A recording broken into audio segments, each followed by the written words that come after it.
Sa ating buhay may mga bagay na may pinapasan din tayo na krus. But ang sabi ng ating Panginoon ay mas magaan pa yang krus mo kaysa sa akin.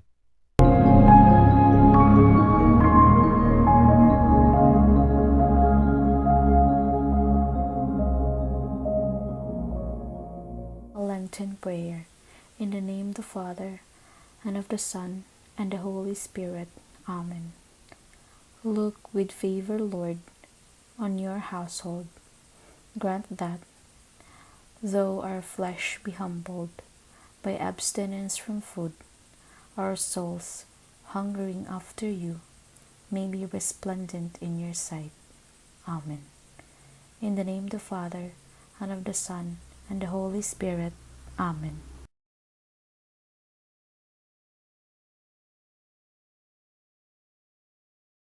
Ang pagpapakasakit ng ating Panginoong Hesukristo ayon kay San Marcos, Kapitulo 15, versikulo 1 hanggang 39. Papuri sa iyo, Panginoon.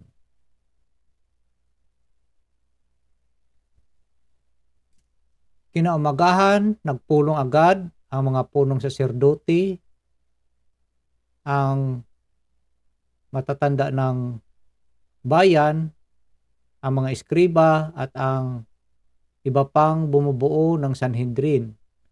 Pinagapos nila si Jesus at dinala kay Pilato. Ikaw ba ang hari ng mga Hudyo? Tanong sa kanya ni Pilato. Kayo na ang nagsabi. Tugon naman ni Jesus. Nagharap ng maraming sumbong ang mga punong saserdote laban kay Jesus, kaya't siya ay muling tinanong ni Pilato, wala ka bang isasagot? Narinig mo ang dami ng kanilang sumbong laban sa iyo.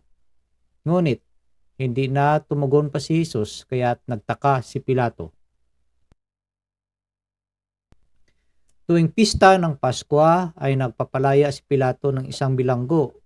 Sino man ang hilingin sa kanya ng taong bayan, nakabilanggo noon ang isang lalaking nangangalang Barabas kasama ng ibang naghimagsik at nakapatay ng nagdaang himagsikan. Lumapit ang mga tao at hiniling kay Pilato na isagawa na ang kanyang kinauguliang pagpapalaya ng isang bilanggo.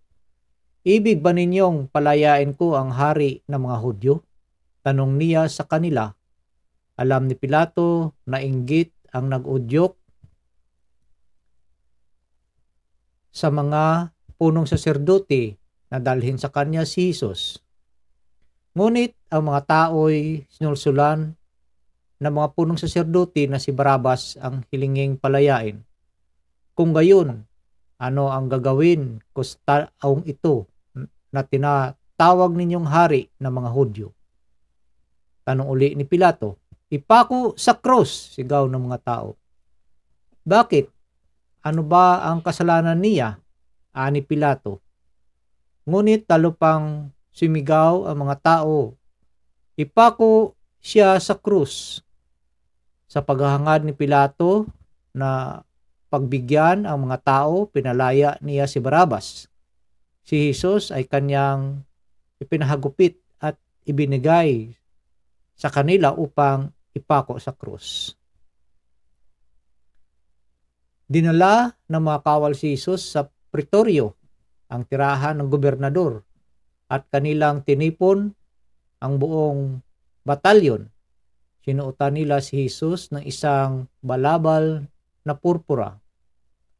Kumuha sila ng halamang matinik, ginawang kuruna, at ipinutong sa kanya. At sila'y patuyang nagpugay at bumati sa kanya. Mabuhay ang hari ng mga Hudyo. Siya ay pinaghahampas nila ng tambo sa ulo, pinaglulurhan at palibak na niluluhuran. At matapos kutyain siya ay inalisan nila ng balabal, sinuotan ng sariling damit at inilabas upang ipako sa krus. Nasalubong nila ang isang lalaking galing sa bukid, si Simon na taga Cyrene, ama ni na Alejandro at Rufo. Pilit nilang ipinapasan sa kanya ang krus ni Jesus. At kanilang dinala si Jesus sa lugar sa kung tawagay Gulguta, ibig sabihin pook ng bungo. Binigyan nila siya ng alak na may kahalong mira, ngunit hindi niya ininom. Ipinako siya sa krus at nagsapalaran sila upang malaman kung alin sa kanyang mga damit ang mapupunta sa bawat isa. Kasiyam ng umaga nang ipako nila sa krus si Jesus. Sa itaas ng krus isinulat ang sakda laban sa kanya, ang hari ng mga Hudyo. 2 tulisan ang kasabay niyang ipinako sa krus, isa sa kanan niya at isa sa kaliwa. Sa gayoy, natupad ang nasasaad sa kasulatan. Ibinilang siya sa mga salarin. Nilibak siya ng mga nagdaraan na tatango-tangong nagsabi, "Di ba ikaw ang gigiba ng templo at muling magtatayo nito sa loob ng 3 araw? Iligtas mo ngayon ang iyong sarili. Bumaba ka sa cross." Kinutya rin siya ng mga punong saserdote at ng mga iskriba. At ang sabi sa isa't isa, iniligtas niya ang iba, ngunit di mailigtas ang sarili. Makita lang nating bumaba sa krus ang Mesiyas na iyan, na hari ng Israel, maniniwala tayo sa kanya. Inalipusta din siya ng mga nakapakong kasama niya. At nagdilim sa buong lupain mula sa tanghaling tapat hanggang sa 3 ng hapon. Nang mag-iikatlo ng hapon, si Jesus ay sumigaw, "Eloi, Eloi, lema sabachthani," na ibig sabihin, Diyos ko, bakit mo ako pinabayaan?"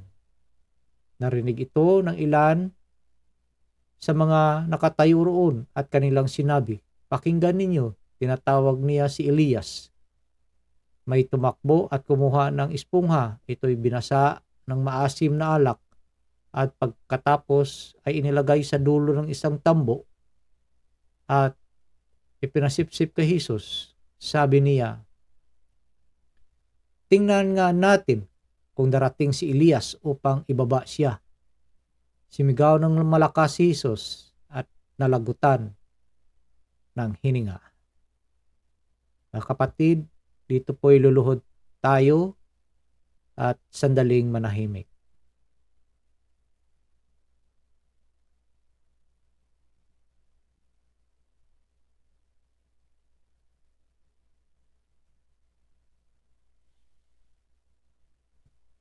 Biglang nawasak sa gitna ang tabing ng templo mula sa itaas hanggang sa ibaba.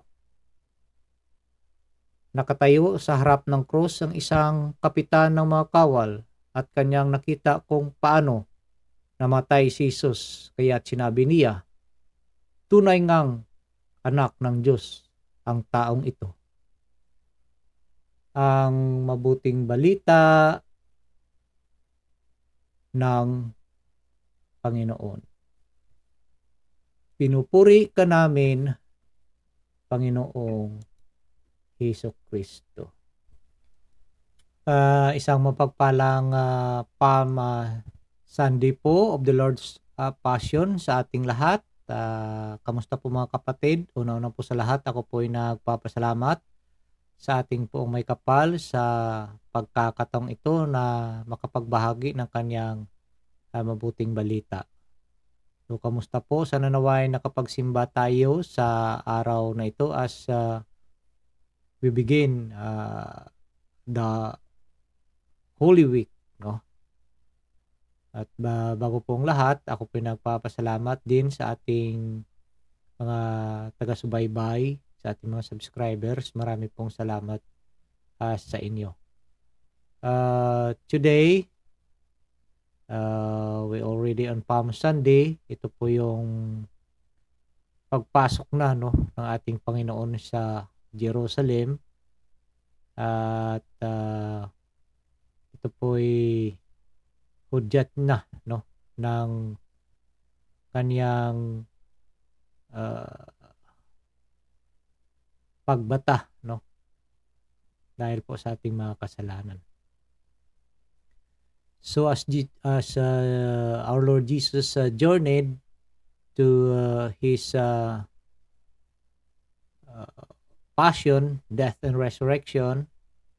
So nandito na tayo po sa ah, puso, no, ng Lent season, no. Ah, kung saan tayo po ay inanyayahan na tumutok sa krus ng ating Panginoon para po ang ating mga puso ay magiging malambot, no. Our hardened hearts will be softened at matutunghayan natin, mafe-feel natin ang pagmamahal ng ating Panginoon na kanyang inalay ang kanyang buhay dahil po sa ating mga kasalanan. So mga kapatid, nasabi ko na, we are on our focused sa pagpasok na natin, ano, sa puso ng Lent season, which our heart focus on our prayer and fasting, no, our spiritual focus, no. So closely the last days of Jesus, which lead to his passion and resurrection. So mga kapatid, sa mga araw na ito ng Holy Week, ano ba ang mga bagay na dapat nating baguhin pa, no, sa ating mga sarili? And I hope na hindi lamang within this season of Lent, but sa buong buhay natin, no. As we look upon our Lord's on the cross, sana alalahanin natin nung mga bagay na nagawa natin, yung mga kakulangan natin sa ating kapwa, lalo-lalo na sa ating pamilya. Ano ba ang mga bagay na naibigay natin o na-share natin sa ating pamilya with regards, no, sa spiritual growth ng bawat isa ng membro ng ating pamilya. So mga kapatid, this week's ay isang linggo ng muni-muni, alaala ng ating mga nagawang mga bagay na sa tingin natin ay hindi tama. So, times to ask forgiveness and, shall we say, gumawa rin, no, ng kabutihan, no. At in our life, there were many times na tayo po ay because of unaware ay hindi natin namalayan na nakagawa na pala tayo ng mga bagay na hindi kaaya-aya sa ating Panginoon. But sa ating gospel ngayong araw na ito na nag-narrate sa buhay ng ating Panginoon, how He suffers from His torturers hanggang sa pagpasa niya ng cross at hanggang sa pagpako sa Kanya, pagkamatay niya sa cross. So itong mga bagay na ito na nagawa ng ating Panginoon ay dahil sa sobrang pagmamahal niya sa atin. But din tayo lang mismo, no? Kung i-reflect natin itong kanyang buhay, bakit ano ba sa iyo kapatid ang napakahalagang rason para gawin ito ng ating Panginoon? Of course, no? Because dahil sa sobrang nga niyang pagmamahal sa atin, no? His compassion and mercy, no? Na gusto niyang mga creation niya ay makapiling niya, no? Sa kanyang kaharian. But because the world is full of sinfulness, nalulungkot, no?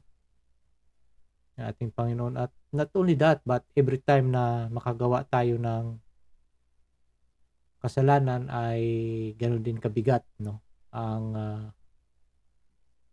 pinapasa na krus ng ating Panginoon. As a walk, no? Carrying his cross, no? To Calvary, no? So, sa ating buhay, may mga bagay na may pinapasan din tayo na cross. But ang sabi ng ating Panginoon ay mas magaan pa yung cross mo kaysa sa akin. So, bawat isa sa atin ay sinalo, no? Ng ating Panginoon. Habang pumapasan siya ng cross, ay marami naman sa atin ang kumakabit doon, ano? Kaya lalong bumibigat ang pasanin ng ating Panginoon. But din, kinaya na itong lahat, tiniis niya itong lahat dahil ang ating Panginoon ay Panginoon ng puno ng pagmamahal. So mga kapatid, sana naway we will share, no, our thoughts and works, no? Hindi lang sa pag-iisip, hindi sa gawa, sa panalangin. I-share po natin ito, no, sa bawat isa sa atin. Lalo-lalo na sikapin natin na ang ating pamilya, no, ay magkaroon ng time to reconcile doon sa mga hindi nagbabatian dahil lang sa mana, yung kapiranggot na property sa paso, pinag-aawayan dahil sa mga sinasabing favoritism ng parents, inggit, no? Dahil sa yung kapatid mo ay ganito ang estado ng buhay o yung kapwa mo. So sana itong mga bagay na ito ay iwala natin sa ating buhay, no? Tayo kasi minsan, no, masyadong ibang focus natin sa mga bagay lang nandito sa mundo, kaya hindi natin maisip na may mas mahalagang bagay pa dito, no, na dapat natin gawin, ano. So ito po ay lahat ay mga challenges at tentasyon sa buhay natin. Itong mundong ito ay punong-puno ng tentasyon, no. Ito po yung gawain ng kalaban para hindi tayo mapabilang, no, sa sambayahan o sambahayan ng ating Panginoon. Kaya gumagawa siya, no, nagtatrabaho siya 24/7 para lang tayo ay malinlang, para lang po ilihis ang ating daan. So kung tayo naman ay mahina, our spiritual life is so weak, So, madadala tayo, no, sa kanyang mga pain, no? So, this season of Lent, papasok na tayo sa Holy Week. Sana we can focus, no, our mind, our hearts, and everything sa ating Panginoon na nakapako sa krus. Bakit siya napapako? Dahil po sa atin, no? Para po tayo ay mailigtas. At isi-share ko lang ito, isang mababasa natin sa ating Catechism of the Catholic Church. Jesus' entry into Jerusalem manifests the coming of the kingdom, that the Messiah, King, welcomed into his city by children and the humble of heart, is going to accomplish by the Passover of his death and resurrection. Ito po ay mababasa from the Catechism of the Catholic Church 569 to 570. At gusto ko rin ding i-share itong part ng reflection ni Father Raymond J. De Souza. Ito po ang sinasabi niya, that Palm Sunday gives us the triumphal entry and the ignominy of the cross. Both lift Jesus up. That's the arc of Holy Week. The arc of Lent is from Transfiguration to Crucifixion. The Church embeds the Transfiguration, Crucifixion arc into the liturgical calendar, for there are exactly 40 days between the Feast of the Transfiguration, which is in August 6, and the Exaltation of the Cross in September 14, just as there are 40 days between Christmas and Presentation, and between Easter and the Ascension. They go together.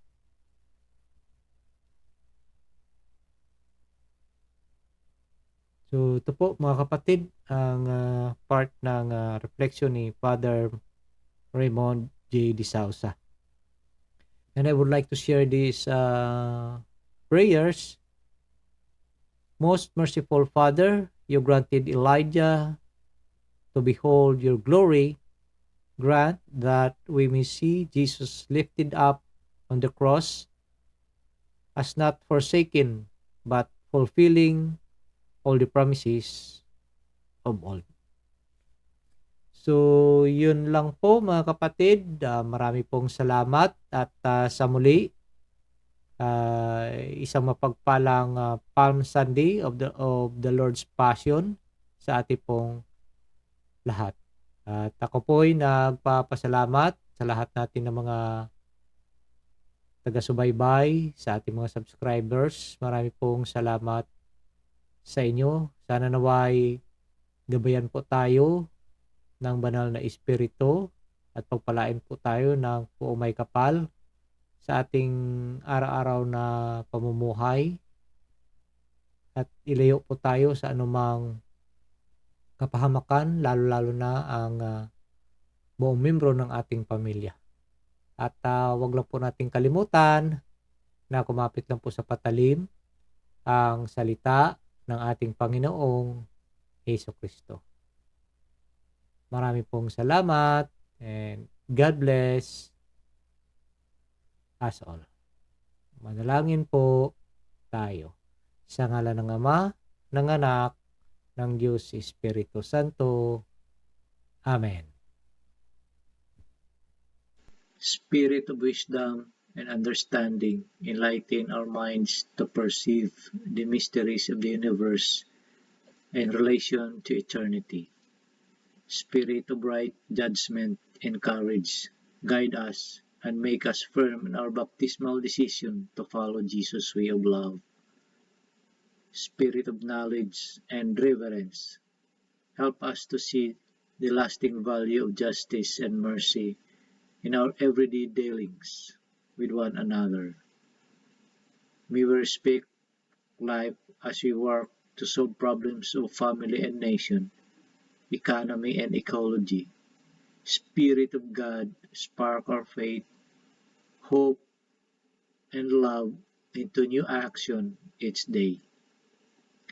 Fill our lives with wonder and awe by your presence, which penetrates all creation. Amen.